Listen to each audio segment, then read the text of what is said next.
welcome here. Say it loud, say it clear. Rights for all are welcome here. No to fascism.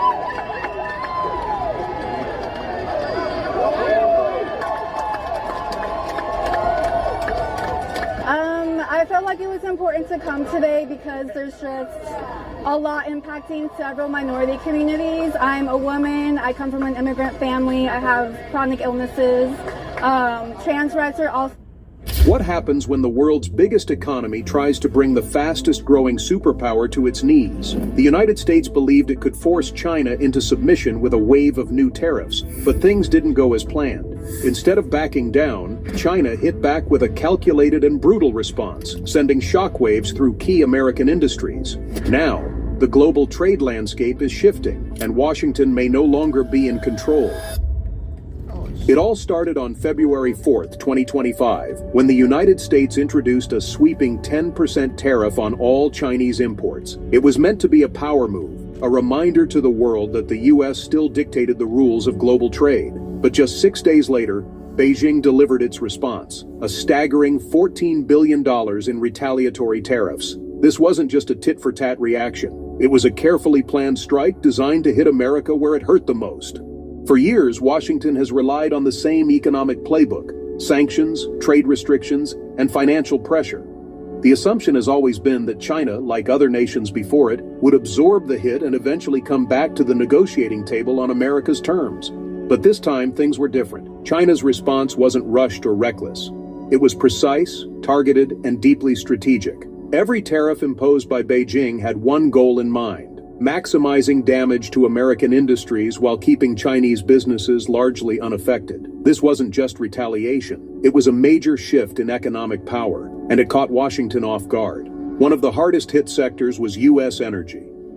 For years, American companies had been pushing to dominate global energy markets, particularly in liquefied natural gas, LNG, and coal exports. China had been one of the biggest buyers, but with energy, it had options. Russia, Qatar, and Gulf states were more than willing to step in and replace American suppliers. Overnight, U.S. energy firms found themselves struggling to secure new buyers, while their competitors gained an advantage. The impact didn't stop there. The U.S. had also been exporting large amounts of crude oil to China, relying on this trade to support domestic production. But with an additional 10% tariff making American oil more expensive, Beijing started looking elsewhere. Russia, already offering discounted oil, became the obvious choice. Middle Eastern suppliers were eager to strengthen ties with China as well. The result? A major setback for U.S. energy companies, shrinking profits, and a weakened position in global oil markets. Agriculture was the next to take a hit.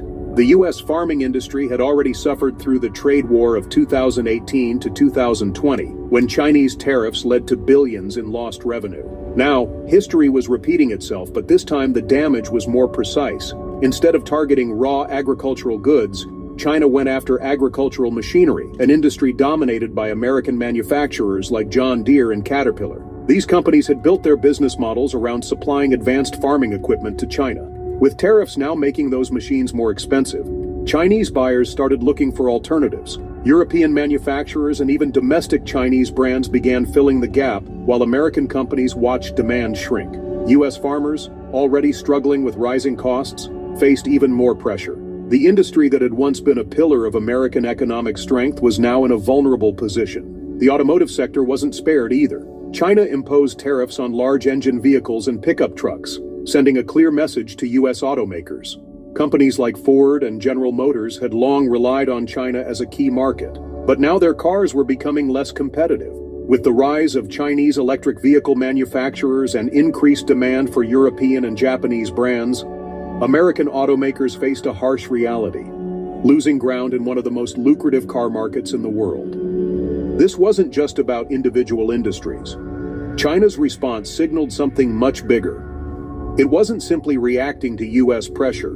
It was making a deliberate choice to reduce its reliance on American imports and shift its economic focus towards self-sufficiency. By targeting key sectors like energy, agriculture, and automobiles, Beijing was accelerating a long-term strategy, one that could fundamentally change the balance of global trade. For the United States, the stakes had never been higher. The assumption that China would cave under economic pressure was proving to be a miscalculation. Instead, Washington found itself facing a challenge unlike any before, a trade war where its own vulnerabilities were being exposed. As tensions escalated, the question became clear. Was this just another round of economic sparring? Or was it the beginning of a much larger shift in global power? The answer wouldn't just affect the US and China. It would shape the future of trade, finance, and geopolitics for years to come. China's response to the US tariffs wasn't just about hitting back, it was about hitting where it mattered most. Instead of applying broad, sweeping tariffs, Beijing took a different approach. It carefully chose which American industries to target, ensuring maximum damage to the US economy, while keeping its own market stable. The goal was clear: weaken America's economic position while making China stronger in the long run. One of the first targets was energy, and for good reason. The United States had spent years expanding its oil and gas exports, with China becoming one of its biggest buyers. American energy companies saw China as a key market for liquefied natural gas, coal, and crude oil. But all of that changed when Beijing announced new tariffs. A 15% tariff on LNG and coal instantly made US exports more expensive. China, however, didn't need to worry about supply. It had plenty of other options, including Russia, Qatar, and Gulf nations that were more than willing to step in. For American energy firms, this was a major blow. They now had to find new buyers in an already competitive global market. With Chinese demand shifting elsewhere, US companies faced shrinking revenues and uncertain futures. The situation with crude oil was just as damaging. The United States had increasingly relied on selling oil to China, using it as a way to support domestic production and maintain a foothold in the global energy market.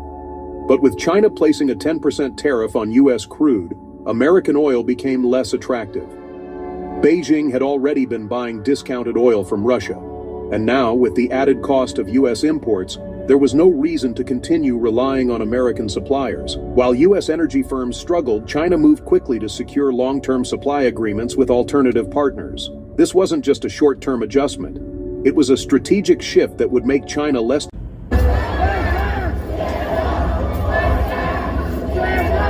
Rights for all are welcome here. Say it loud, say it clear. Rights for all are welcome here. No to fascism.